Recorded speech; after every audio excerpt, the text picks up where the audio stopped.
आला हजरत फरमाते हाजियों आओ, शहनशाह का रोजा देखो। याद रखना आला हजरत वैसे आला हजरत नहीं बनी। आला हजरत जब कोई हज बैतुल्लाह से लौटता था ना, आला हजरत पूछते थे मदीना शरीफ गए थे? अल्लाह, मदीना शरीफ गए थे? हुजूर सदरुल शरिया फरमाते हैं आला हजरत दारुल क़ज़ा में बैठकर फतवा लिख रहे थे। एक खादिम आया और कानों में कहा हुजूर फला चौराहे पर जो जूता सिलता है ना वो हज बैतुल्लाह से लौटा है। आला हजरत फरमाते सच्ची बात है?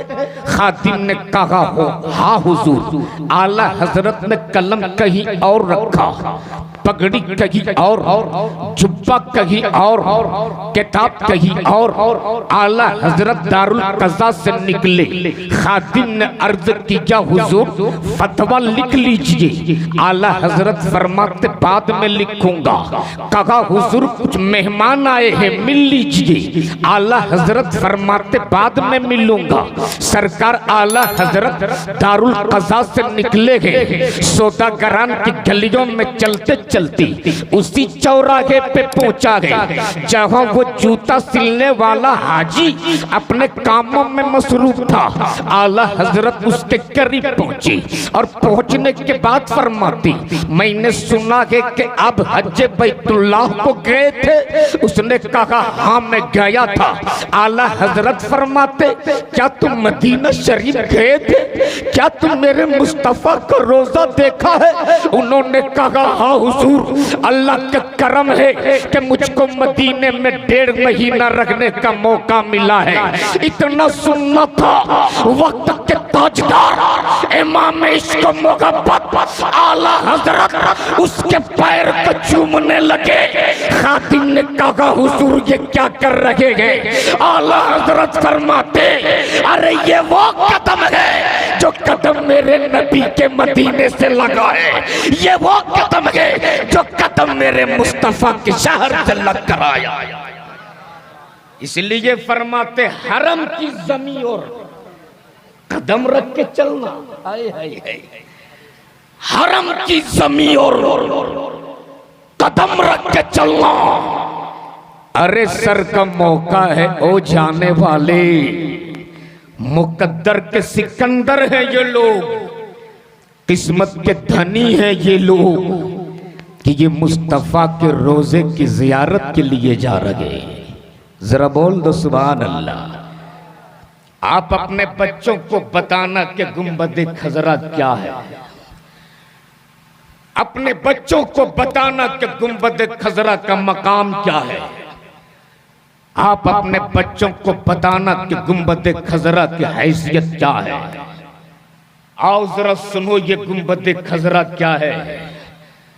शहर है मदीने का, बोल दो सुभान अल्लाह।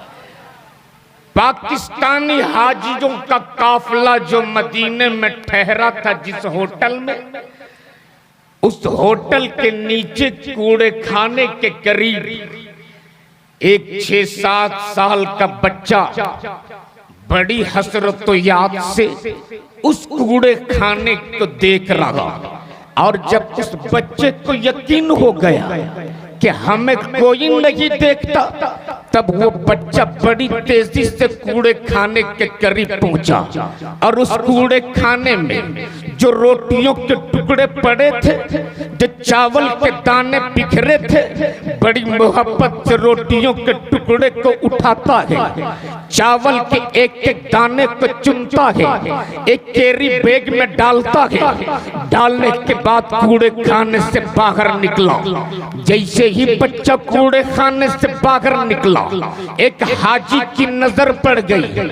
आगे से रास्ता रोक लिया और रोकने के बाद बोल पड़े, बेटे बताइए कूड़े खाने में तुम चावल के दाने क्यों चुन रहे हो? ये रोटियों के टुकड़े क्यों जमा कर रहे हो? इतना सुनना था। उस 6-7 साल के बच्चे की आंखें बरसने लगी, बच्चा फूट फूट के रोने लगा और हिचकिचां ले लेके बोल पड़ा, हाजी साहब बरसों पहले मेरा बाप का साया सर से उठ चुका, मेरी माँ बीमार है, रोजाना मैं कूड़े खाने के करीब आता हूँ। आज लोग जो रोटियों के टुकड़े को फेंकते हैं, जो चावल के दाने को फेंकते हैं, मैं इसको जमा करता हूँ, घर लेकर जाता हूँ, इसको ले जाकर अपनी माँ का भी पेट भरता हूँ, खुद भी खाता हूँ। जब हाजी ने उनके गुर्बत को देखा तब हाजी साहब ने बच्चे की उंगली थाम ली और कहा, अजीजम घबरा मत, जब ये गुर्बत है तेरी तो चल मैं तेरी माँ से इजाजत ले लूं, तुझको पाकिस्तान लेकर जाऊंगा, तुझको पाकिस्तान लेकर जाऊंगा, जगह तुझको खाने के लिए अच्छा खाना भी मिलेगा, रहने के लिए अच्छा मकान भी मिलेगा, पढ़ाई के लिए अच्छा स्कूल भी मिलेगा, चल तेरी माँ से इजाजत ले लूं। हाजी साहब के हाथ में बच्चे की उंगली है, आगे आगे हाजी साहब, पीछे पीछे वो बच्चा चला है, गुंबद खजरा के करीब पहुंचा, बच्चे की नजर गुंबद खजरा पे पड़ी, बच्चा बोल पड़ा, हाजी साहब पाकिस्तान में अच्छा खाना मिलेगा? हाँ मिलेगा। अच्छा कपड़ा मिलेगा? हाँ मिलेगा। पढ़ने के लिए अच्छा स्कूल मिलेगा? हाँ मिलेगा। खाने के लिए अच्छा खाना मिलेगा? हाँ मिलेगा। रखने के लिए अच्छा घर मिलेगा? हाँ मिलेगा। क्या पाकिस्तान में गुंबद खजरा मिलेगा?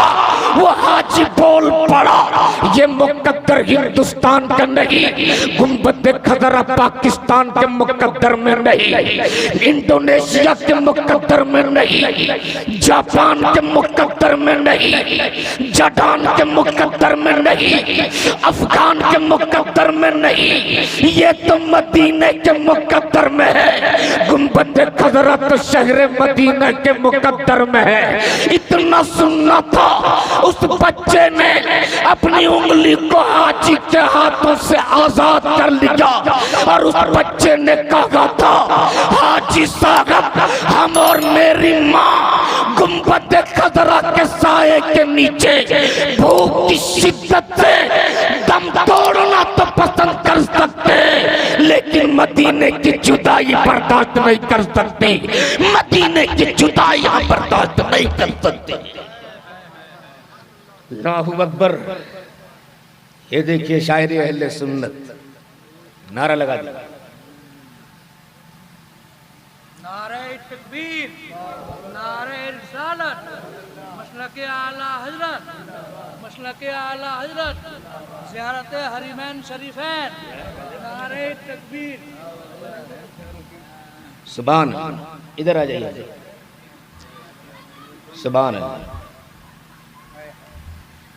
माशाअल्लाह, आइए, सुभान अल्लाह, तशरीफ रखें। अल्लामा सद्दाम जामी से एक बार पूरा मजमा झूम के बोल दो, या रसूल अल्लाह। इसलिए आप अपने बच्चों को बताएं कि गुंबद खजरा का मकाम क्या है, गुंबद खजरा की हैसियत क्या है। बच्चा बोल पड़ा, हाजी साहब हम भूख की शिद्दत बर्दाश्त कर सकते हैं, गुंबद खजरा की जुदाई बर्दाश्त नहीं कर सकते हैं। इसलिए मुबारकबाद के लायक हो आप लोग कि आप मदीने जा रहे हैं। और जब आप पहुंचे मदीना ना, तो सबसे पहले आप, ये जितने लोग आपके इस्तिकबालिया प्रोग्राम में आए हैं, सरकार के रोजे पे पहुंचने के बाद कहिएगा, या रसूल अल्लाह मुझे नहीं मालूम, मैं नहीं जानता, आप खूब जानते हो, या रसूल अल्लाह जितने भी लोग आए थे सबों की तरफ से सलाम में मोहब्बत कबूल फरमा लीजिए, ये जरूर कहिएगा। और जब काबे पे जब पहली नजर पड़ेगी ना, मेरे मुस्तफ़ा फरमाते जब खाना काबा पे पहली नजर पड़ती है और इंसान जो दुआ करता है उसके हाथ नीचे बाद में आते हैं, अल्लाह उसकी दुआ पहले कबूल कर लिया करता है। इसलिए जब खाना काबा पे पहली नजर पड़ेगी कि जितने लोग आए हैं इन सबों के लिए दुआ कीजिएगा और सबों की तरफ से मदीने में सलाम मोहब्बत पेश कीजिएगा और कहिएगा या रसूल अल्लाह तूने हमें बुला लिया, हमारे भाइयों को भी अपने रोजे की ज़ियारत नसीब फरमा दी। इसलिए कि एक मोश आशिक का दिल तड़पता है और सुबह शाम फकत एक दुआ करता कि दिखा दे आए इलाही वो मदीना कैसी बस्ती है जहां पे रातों दिन मौला तेरी रहमत बरसती है। इसलिए आप उस मदीने में जा रहे हो, उस मदीने में अब जरा ज़हन को करीब कीजिए। अल्लामा सद्दाम जामी साहब, थोड़ी देर के लिए चलो चलते हैं इमाम मोहम्मद की बारगाह। पढ़े लिखे लोग गुफ्तगू समात करें, झूम के बोल दो या रसूल अल्लाह। पता है इमाम मोहम्मद कौन है? नदीम साहब सुन लीजिए, कभी काम आ जाएगा। जरा झूम के बोल दीजिए या रसूल अल्लाह। इमाम मोहम्मद जिनके इल्म का आलम ये था कि 70 ऊंटों पे सिर्फ उनकी किताबें लोड हुआ करती थी। एक बार इमाम मोहम्मद की किताबें एक जगह से दूसरी जगह मुंतकिल किया जा रहा था। 70 ऊंटों पे किताबें लदी हैं। एक यहूदी की नजर पड़ गई किताबों पर, बरजस्ता बोल उठा ये इतनी सारी किताबें किसकी है? इतनी सारी किताबें किसकी है? तो जो गुलाम सबसे आखिर में ऊंटों का नकेल थामे था बोल पड़ा ये इमाम मोहम्मद की किताबें। जोर से बोल दो। इतना सुनना था वो यहूदी मेरे नबी का कलमा पढ़ने लगा और बरजस्ता बोल उठा, अरे जब बगदाद के मोहम्मद का इल्म का आलम ये तो मदीने के मोहम्मद का इल्म का आलम क्या हो सकता?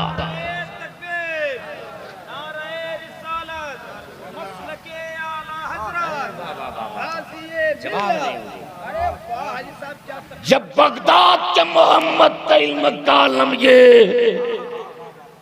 कि 70 ऊंटों पे सिर्फ किताबें लदी हो तो मदीने के मोहम्मद के इल्म को तौला नहीं जा सकता है। वही इमाम मोहम्मद है।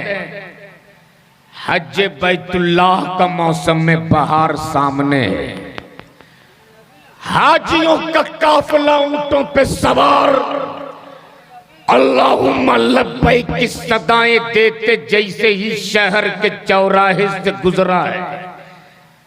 इमाम मोहम्मद का इश्क तड़प उठा, पहुंचे सीधे अपने उस्ताद के बारगाह में।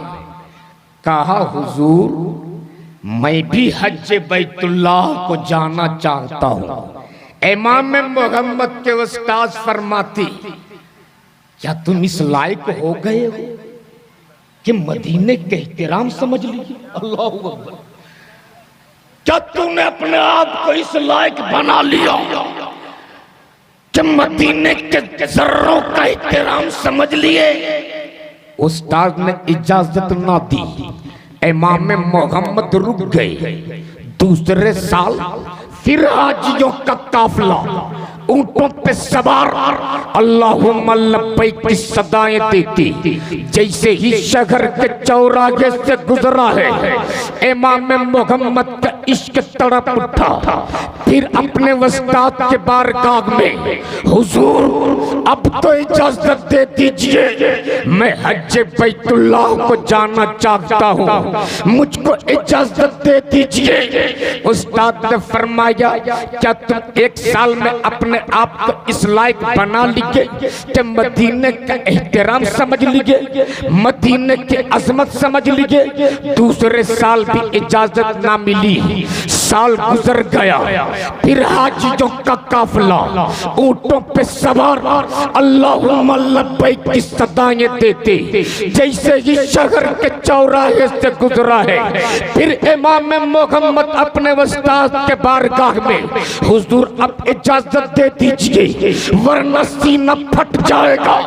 इमाम मोहम्मद के उस्ताद ने इजाजत दे दी। ठीक है, जाना चाहते हो तो जाओ, लेकिन हर हाल में मदीने का एहतराम बाकी रखना, हर हाल में मदीने के अजमत बाकी रखना, इसलिए कि मदीना वो जगह है जहां पर हवाएं भी बड़ी संभल के चला करती है। जरा जोर से बोल दो, मदीना वो जगह है जहां पर जिब्रील भी इजाजत के बाद उतरते हैं। मदीना वो जगह है जहां 70,000 फरिश्ते शाम, 70,000 फरिश्ते सुबह, और जो एक बार आते हैं कयामत तक उनका दोबारा आना नसीब ना होगा। मदीना वो जगह है जहां के कांटे भी फूलों से बेहतर हुआ करते हैं। ठीक है, जाना चाहते हो तो जाओ, लेकिन मदीने का एहतराम बाकी रखना, मदीने के जर्रों का एहतराम बाकी रखना। अब उस्ताद, अब इमाम मोहम्मद उस्ताद से इजाजत लेने के बाद चले हैं हज बैतुल्लाह को। खाने काबा का तवाफ किया, सफा मरवा की सई की, औकूफ अरफा किया, क़याम मुज़दलिफ़ा किया, रमी जमरात की, तवाफ ज़ियारत किया। हज के तमाम अरकान अदा करने के बाद अब मक्के से निकल कर चले हैं मदीने की तरफ। अब काबे से निकल कर चले हैं काबे के तरफ। अब इमाम मोहम्मद मक्के से निकल कर मदीना पहुंचे, नबी के रोजे पे हाजिरी दिया, सलाम पेश किया। कभी बाबू सलाम के करीब खड़े होकर नमाज पढ़ते, कभी नबी के गुंबद खजरा के साए में नमाज पढ़ते, कभी रियाजुल जन्नह में नमाज पढ़ते। इमाम मोहम्मद नबी के रोजे पे हाजिरी देने के बाद नबी के रोजे से बाहर निकले हैं। मदीने की एक पतली सी गली है, उस वक्त चौड़ी गलियां नहीं थी, चमकीली सड़कें नहीं थी, मदीने की बड़ी तंग और तारीख गलियां हुआ करती थी। इमाम मोहम्मद मदीने की एक पतली सी गली से गुजर रहे, उधर से एक कुत्ता रहा। इमाम मोहम्मद उस कुत्ते से बचने के लिए दाएं हुए, कुत्ता भी दाएं हुआ। इमाम मोहम्मद कुत्ते से बचने के लिए बाएं हुए, कुत्ता भी बाएं हुआ। अब लगा कि वो कुत्ता छू जाएगा। इमाम मोहम्मद के हाथ में जो असा था, इमाम मोहम्मद के हाथ में जो डंडा था, कुत्ते के पीठ पे मार दिया, कुत्ते ने रास्ता दिया। इमाम मोहम्मद आगे बढ़े। इमाम मोहम्मद अब मदीने से निकलकर सीधे बगदाद पहुंचे। सबसे पहले अपने उस्ताद के बारगाह में पहुंचे, सलाम किया, उस्ताद ने चेहरा फेर लिया, फिर सलाम किया, फिर चेहरा फेर लिया, फिर सलाम किया, फिर चेहरा फेर लिया। इमाम मोहम्मद फरमाते, हुजूर आपने इजाजत दिया था तब मैं गया था, आपने इजाजत दिया था तब मैं हज बैतुल्लाह को गया था। मैं बार बार आपको सलाम कर रहा हूँ, आप चेहरा क्यों फेर रहे हो? इतना सुनना था। इमाम मोहम्मद के उस्ताद अपने जिस्म पर जो कुर्ता पहने थे फाड़ कर खड़े हो गए और बोल पड़े, नादान, मदीने के गलियों में तूने जिस कुत्ते के पीठ पे डंडा मारा था वो कोई कुत्ता नहीं था। मदीने के गलियों में यही तेरा उस्ताद पड़ा था।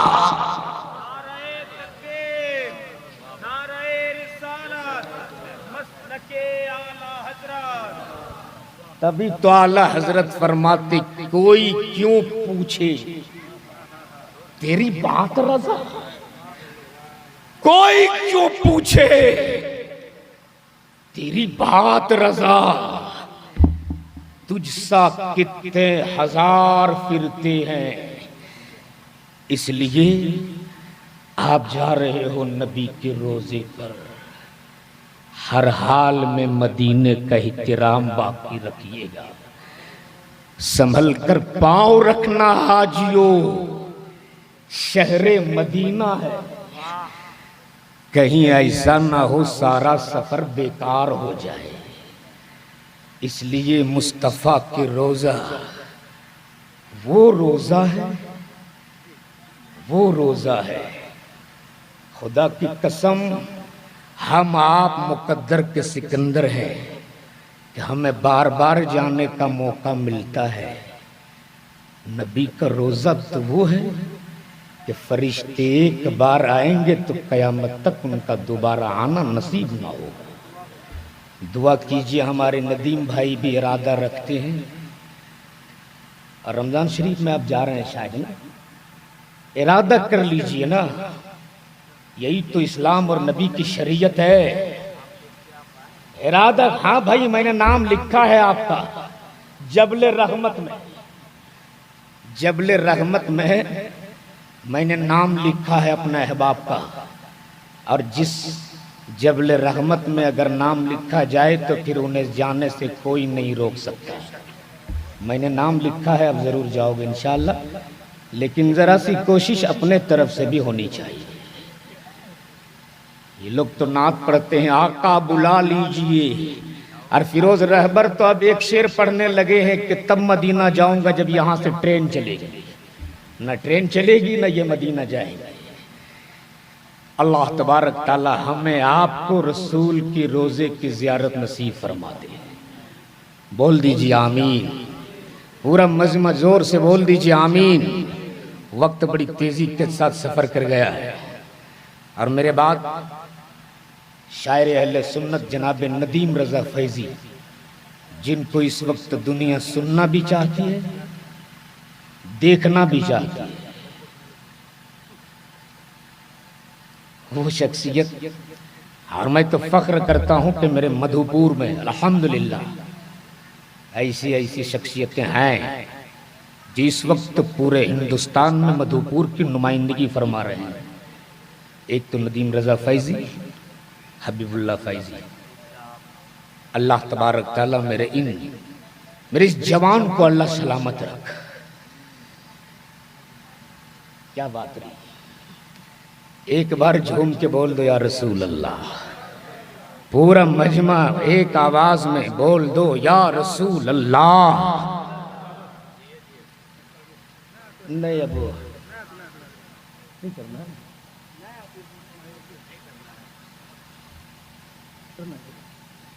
चलिए बस दुआ करता हूँ अल्लाह तबारक ताला आप सबों आपके सफ़र को आसान फरमाए। दुआ कीजिएगा सबके लिए जो आपके इस इस्तिक़बालिया प्रोग्राम में आए हैं, सबके लिए दुआ कीजिएगा। अल्लाह तबारक ताला सुनने से ज़्यादा अच्छी बातों पे अमल करने की तौफ़ीक़ अता फरमा। ज़िंदगी सोहबत यार बाकी, खुदा हाफिज़। अस्सलामु अलैकुम व रहमतुल्लाहि व तआला बरकातहू।